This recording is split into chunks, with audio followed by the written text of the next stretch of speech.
Hello, everyone. Welcome to the Skull Session Recruiting Podcast, brought to you by BuckeyeHuddle.com. I'm Mark Givler. Got Kevin Noon with me, back with me here today. It's a commitment edition of the podcast. Ohio State has landed four-star offensive lineman Jayvon McFadden, Riverdale Baptist High School in Maryland. Longtime target.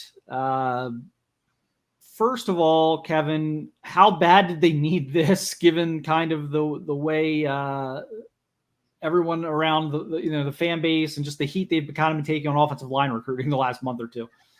Yeah, but there's still going to be the fans who are going to be like, but he's not a tackle. He's a guard. I mean, he's an interior lineman, 6'4", 290, I believe. But this was much needed. I don't think it's going to have fans forgetting about missing out on David Sanders.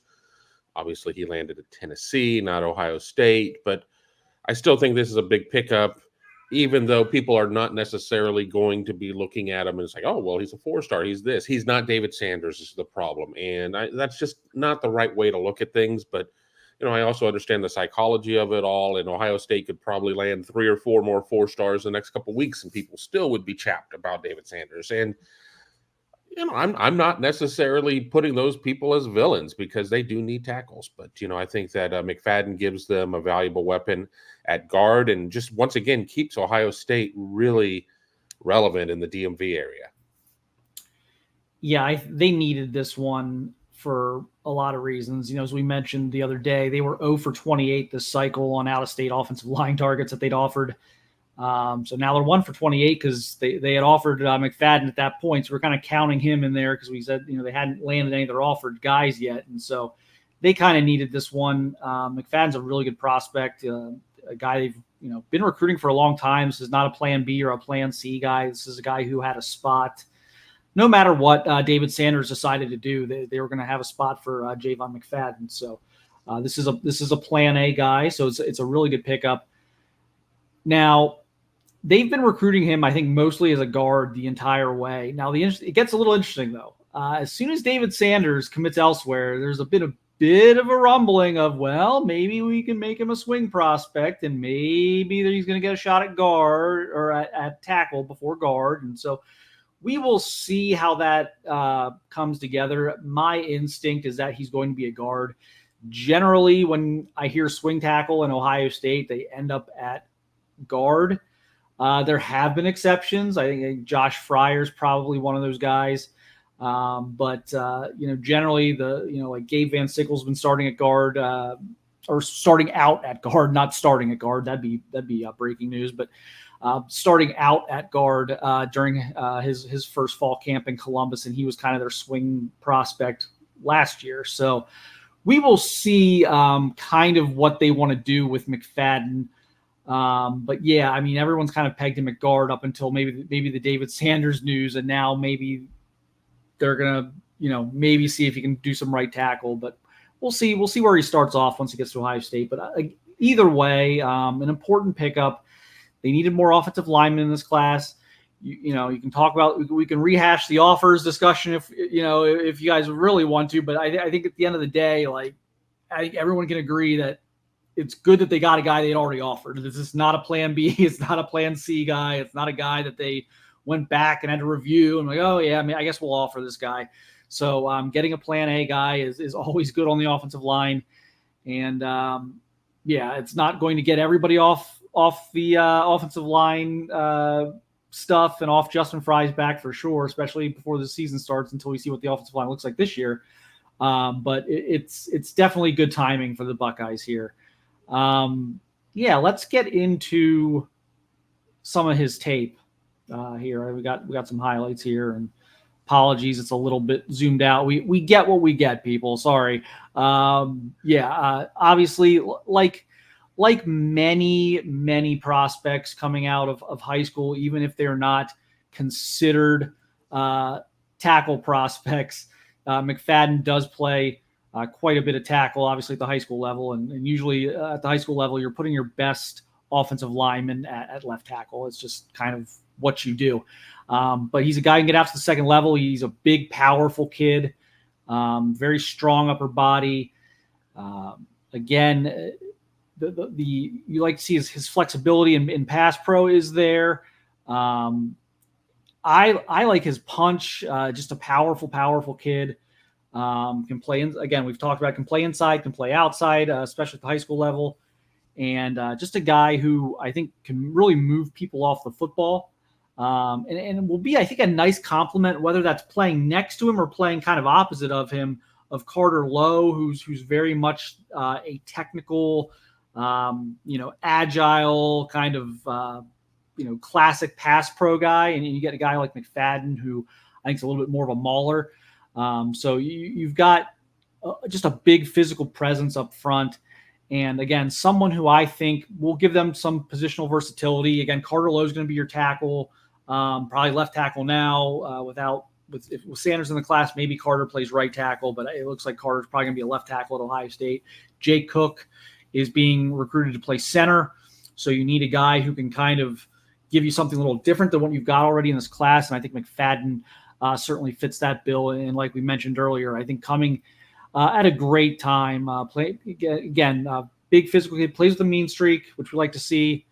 And as I said, plan A guy. So, Kevin, where do you see things going from here? I mean, they can't stop here. They've got to take at least one more offensive lineman, but like, how do you think it's one more? Do you think it's one in a portal? Do you think it's two more in a portal?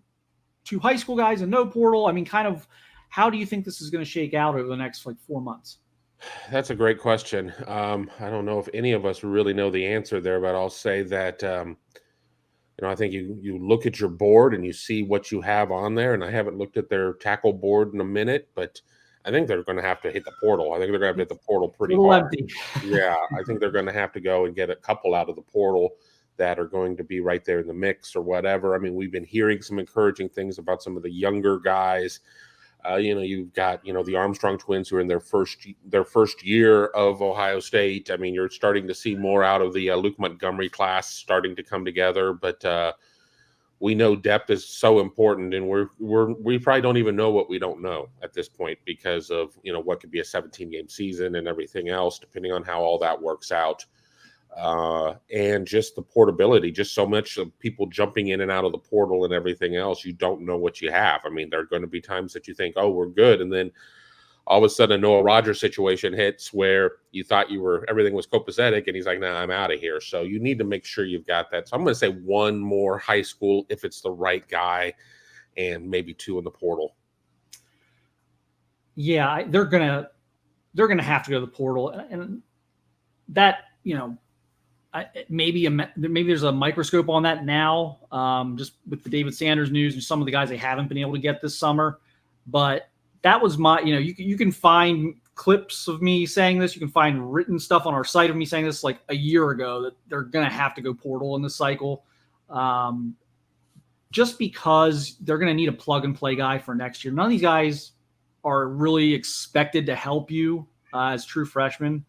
And even David Sanders, who's extremely special, you can't just pencil him in at left tackle as a true freshman. Paris Johnson didn't. It takes some time. So I think they're going to have to go plug and play. And now whether that's a tackle, whether that's a guard, that's what kind of remains to be seen, because here's something that I don't think maybe people thought about this time last year, and for good reason. There really wasn't a reason to think about this time last year. Josh Simmons could absolutely go pro after this year and leave a year of eligibility on the table. And I don't think that was something people were really focused on last year. Certainly not after the first couple of games. He was kind of the whipping boy of the fan base a little bit there. The first couple of games last year, had a really strong finish to the season, played very well down the stretch. A lot of talk about him being a projected second-round pick right now. Plays a premium position, but can also flip and play right side as well. So that's something you have to consider with the portal, is, are you losing Josh Simmons a year early? Yeah, I agree. I think they have to take another high school player. I think the number here was always 4.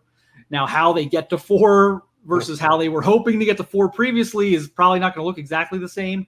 But I think the number here was always 4 and a portal guy. And, would they sneak in another guy at like a 5th, just with the scholarship situation being what it is now, with the 105 situation, which you can read on our site? I went into that a little bit. 105 might be a little misleading. But that's like another episode. We may save that. I think we're going to try and do a Monday live show or something. So we may save the discussion for that for a later date. But yeah, I mean, I think you're looking at 2 more bodies for sure. Again, whether that's one high school, one portal, whether that's they're not able to find a high school guy and they go 2 portal and kind of kick things down to 26, or whether they are actually able to get 2 high school guys. I was asked this past Monday when we did our live show about Micah DeBose. I did talk to Tavian St. Clair last night. I was at Tavian St. Clair's season opener, and I did ask him a little bit about his recruiting efforts right now. And Micah DeBose, obviously McFadden came up, and I think everyone knows that verdict now. But St. Clair did talk about how he's recruiting Micah DeBose extremely hard and kind of trying to talk to him almost every day. And Am I optimistic about that? Not really. Is Tavian optimistic about it? Yeah, Tavian's actually pretty optimistic about it. But we'll see. That's something to watch down the stretch. I'm not going to sit here and get anyone's hopes up yet. I'm not to the point where I think that's going to happen, but they're certainly trying. And who knows? Maybe with Sanders out of the picture, does that make things easier? Does that make things easier for Micah DeBose? Does it make things easier for Ohio State from an NIL perspective? That's another thing to kind of consider. We'll follow it. We'll see who else they kind of kick the tires on and keep at it with. But again, Kevin, I think I'm not ready to just like, all is well. Like I'm not there yet. But God, they needed something like this. Yeah, this was a very important get for not only just personnel reasons, but I think for narrative reasons. Why can't Ohio State recruit offensive linemen? What is the disconnect? I mean, is it Justin Fry? Is it, what exactly is causing this? Because we saw Ohio State kind of go through something similar yet different when Jim Knowles took over in defensive recruiting, and there were just a lot of, we'll believe it when we see it. Well, they've seen it, and now they believe it, and Ohio State's defensive recruiting has been fantastic. I think we're still kind of sitting in a little bit of a weird bubble when it comes to Ohio State offensive line recruiting. And, not to steal the narrative from Mark, but, 26 is going to be pretty special because so much of it is in-state. And then you also have Deron Parks, who's just across the state line. So you could put together between the Ohio kids, Parks, and Champ Smith, you could put together quite the offensive line grouping. But I'm just not going to really believe anything in terms of where this offensive line recruiting is for 25 till I see it play out a little bit more, I guess. But the thing too, you bring up NIL budgets and everything else. If this is the type of season that we're both kind of expecting for Ohio State, there's going to be a mass exodus. I mean, you're already going to have a ton of guys who are out of eligibility, but then you're going to have guys that are going to have a year left or whatever. And this is different than the 2014 title where they were all sophomores and they had to come back. So this is going to be different. So this could free up, some salary cap, so to speak. Yeah, it's funny. We're having these discussions now about the college game versus the pro game. But yeah, I mean, I can only imagine what was budgeted for David Sanders.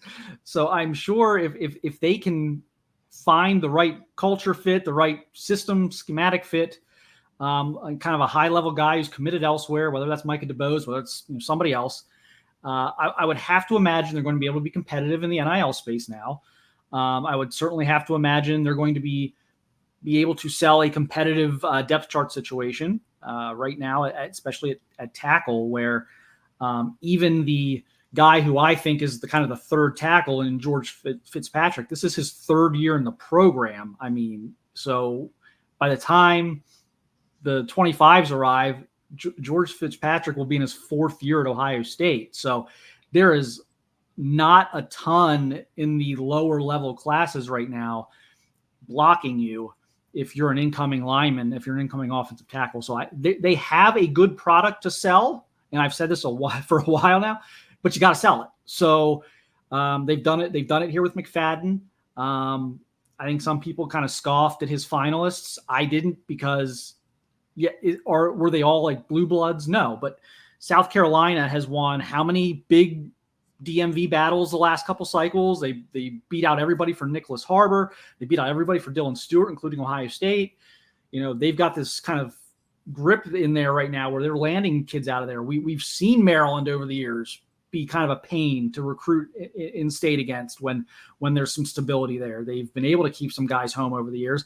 And then we've seen Colorado, go in and get Jordan Seaton. And, that was obviously a part of the pitch there to McFadden was playing with Jordan Seaton and another DMV guy. So, this was a job well done here. We're hard on them when we think they aren't doing well. And now we have to, tip the cap and say good job on Jayvon McFadden, who's again been one of their top targets the whole way. So good news for Ohio State at a really good time. Again, live show on Monday. We'll get you some times. We'll get you some details, but we're looking at a live recruiting show Monday. We'll have some of the guys on. We'll talk about the games we were at this weekend, the high school games. High school season kicked off in Ohio. We had three people at different games throughout the state of Ohio. So we'll kind of talk about that. We'll do questions and whatever you guys want to talk about. But appreciate everyone watching and listening this one, and we will talk to you again very soon.